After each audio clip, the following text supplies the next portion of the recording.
ಬ್ರಹ್ಮಾವರದಲ್ಲಿ ನೂತನವಾಗಿ ನಿರ್ಮಾಣಗೊಂಡ ತಾಲೂಕು ಆಡಳಿತ ಸೌಧ ಪ್ರಥಮ ವರ್ಷದ ಮಳೆಗೆ ಸೋರುತ್ತಿದ್ದು, ನೂರಾರು ವರ್ಷದ ಸರ್ಕಾರಿ ಕಡತಗಳು ಮಳೆಗೆ ಒದ್ದೆಯಾಗುವ ಬಗ್ಗೆ ವಿ4 ನ್ಯೂಸ್ನಲ್ಲಿ ವರದಿಯನ್ನ ಮಾಡಿ ಬಿತ್ತರಿಸಲಾಗಿತ್ತು.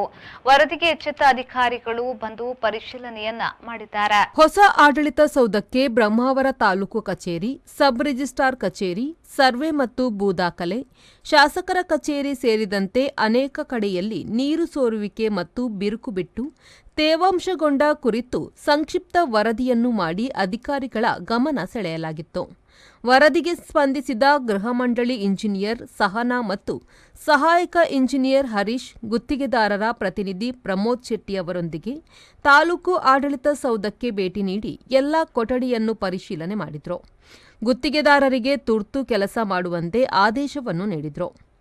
ವಿ4 ನ್ಯೂಸ್ನ ವರದಿ ಬಿತ್ತರಗೊಂಡ ತಕ್ಷಣ ಎಚ್ಚೆತ್ತ ಅಧಿಕಾರಿಗಳು ಬ್ರಹ್ಮಾವರದ ಆಡಳಿತ ಸೌಧಕ್ಕೆ ಭೇಟಿ ನೀಡಿ ಪರಿಶೀಲನೆ ನಡೆಸಿ ಸೋರುತ್ತಿರುವ ಸ್ಥಳಗಳಿಗೆ ಮುಕ್ತಿ ನೀಡಿದ್ದಾರೆ.